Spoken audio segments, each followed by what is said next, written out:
Structure है playing का वो मुझे पर्सनली ठीक नहीं लग रहा है। आपको कौन सा लग रहा है सही है, आप कमेंट कर सकते हैं, है ना। And this person is pulling the cart, ये कार्ट को पुल कर रहा है।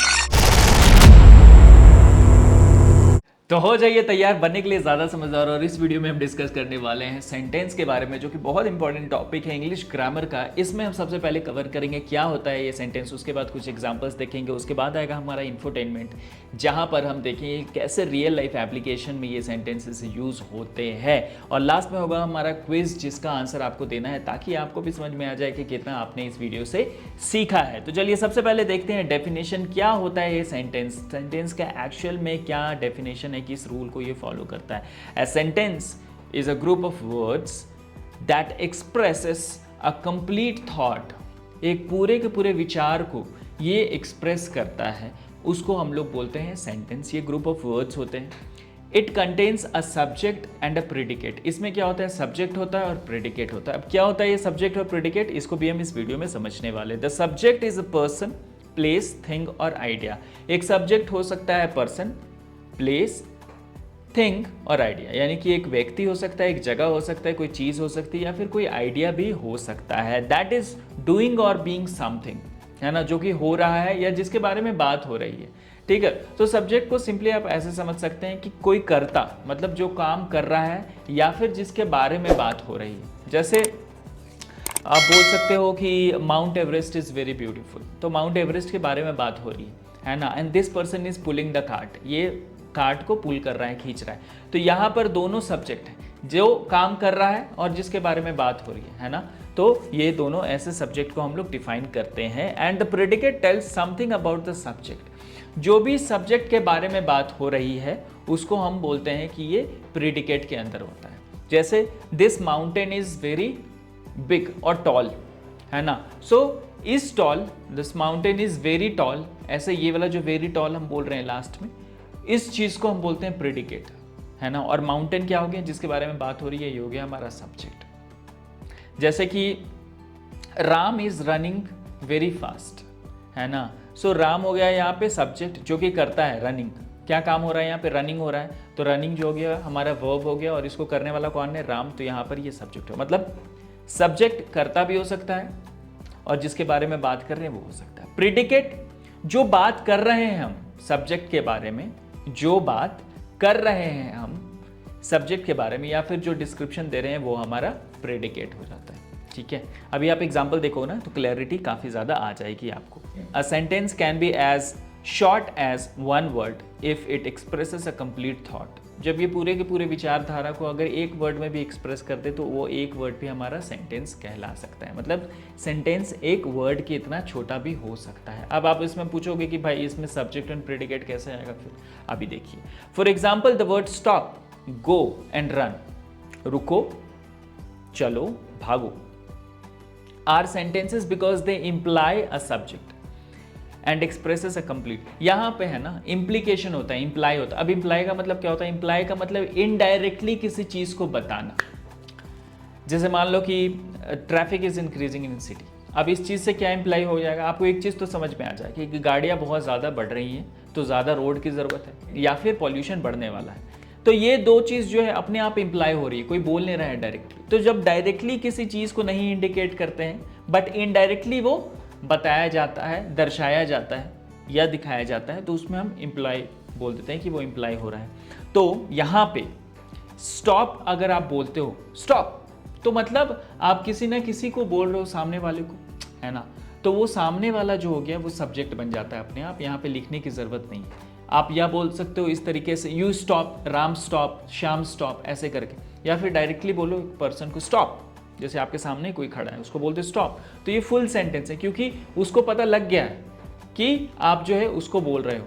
डायरेक्टली आपने उसका नाम नहीं लिया, लेकिन आप उसको पता चल गया कि आप उसको बोल रहे हो। तो यहाँ पे ये जो है सेंटेंस फॉर्म कर रहा है, यहाँ पे सब्जेक्ट जो है वो छुपा हुआ है, इम्प्लाई हो रहा है ना, और जो प्रेडिकेट है वो आप बोल रहे हैं। तो कुछ इस तरीके से हमारा सेंटेंस बन सकता है और इतना छोटा हो सकता है। बस यही कहने का मतलब था इस कॉन्सेप्ट का। Now the boy is learning to play football. अब एक पूरा सेंटेंस आपको बोल रहा है, है ना। सेंटेंस क्या है, जब आप विचारधारा को अपने एक्सप्रेस कर लो किसी भी वाक्य के थ्रू, है ना, तो वो सेंटेंस कहला जाता है ना। कलेक्शन ऑफ वर्ड्स के थ्रू जब आपने अपने थॉट को एक्सप्रेस कर लो प्रॉपरली तो वो सेंटेंस बन जाता है। इसमें सब्जेक्ट एंड प्रेडिकेट होना चाहिए, ठीक है। डायरेक्टली कैसे भी हो। The boy is learning to play football, this is a sentence because it has a subject, the boy subject है यहाँ पे। अब इसके बारे में बोला जा रहा है ना, यहाँ पे कौन पढ़ रहा है, the boy is learning to play football. Learning जो काम है वो कौन कर रहा है, करता कौन है यहाँ पे, द बॉय, तो ये हो गया subject. And the predicate is learning to play football, यहाँ पे प्रेडिकेट क्या हो गया, रेस्ट पार्ट जो है सब्जेक्ट के अलावा वो प्रेडिकेट हो गया। That expresses a complete thought, और यहाँ पे एक कंप्लीट विचार, कंप्लीट थॉट जो है एक्सप्रेस हो रहा है। मेरी तबीयत कुछ ज़्यादा अच्छी नहीं है इसलिए मैं थोड़ा स्लो बोल रहा हूँ, I hope you can understand. Now next is go Aarav.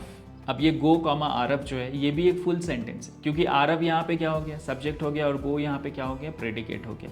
This is a sentence because it commands someone to do something and makes complete sense, पूरा सेंस बन रहा है। गो आरव, रन विजय, है ना, run Vijay is not the full name, run comma Vijay, है ना, Vijay, someone is asking Vijay to run, या फिर go Vijay, like that. So in this way the full meaning of the sentence is being conveyed, तो यहाँ पे ये सेंटेंस के अंदर आ जाता है। The sky is blue, the sky is blue. अब स्काई जो हो गया वो सब्जेक्ट हो गया और इज ब्लू प्रेडिकेट हो गया, क्योंकि स्काई के बारे में कहा जा रहा है। The sentence has a subject the sky and a predicate that is blue and expresses a complete thought, ठीक है।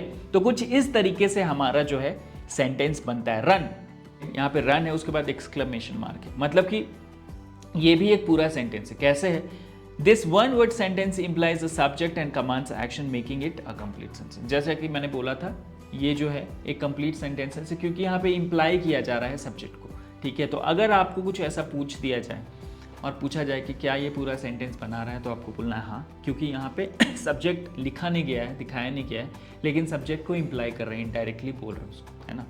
आप जैसे किसी के सामने खड़े रहते हो, उसको बोलते हो, मान लो कि शट अप, या फिर रन, या फिर वॉक, तो आप ये तो नहीं बोलते यू वॉक नॉर्मली, तो वहाँ पे यू जो है जिसको बोल रहे हो आप, वो पहले से इंप्लाई रहता है ना।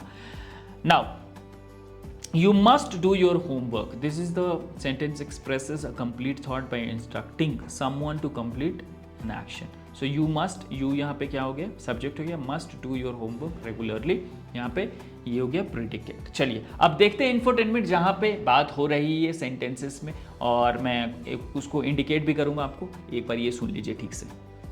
Elon, thanks for being here. Thank you, man. We feel very privileged. We're excited to have you. Right, so I'm going to start with some questions. So we are excited to have you.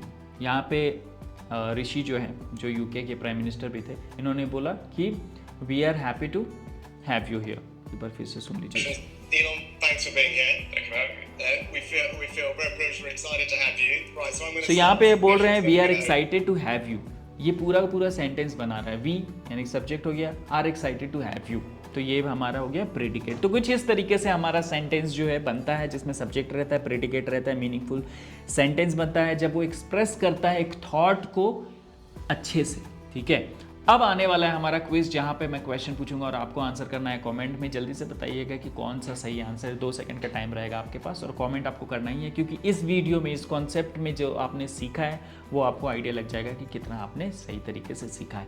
Identify the sentence that expresses a complete thought. आप जल्दी से बताइए कि दोनों options में से कौन सा सेंटेंस आपको कंप्लीट थॉट एक्सप्रेस कर रहा है, द डॉग या द स्काई इज ब्लू। बहुत सिंपल क्वेश्चन है ये, आई नो। आगे और भी 2 क्वेश्चन आने वाले हैं जिसमें आपको अपना नॉलेज टेस्ट करने का मौका मिलेगा। सो सीधा सीधा आंसर है इसका, जो कि है द स्काई इज ब्लू, क्योंकि द स्काई यहाँ पे सब्जेक्ट हो गया, इज ब्लू यहाँ पे। ये एग्जांपल ऑलरेडी हमने देख लिया था इस वीडियो में। चलिए नेक्स्ट है हमारा identify the sentence that expresses a complete thought, is running, run.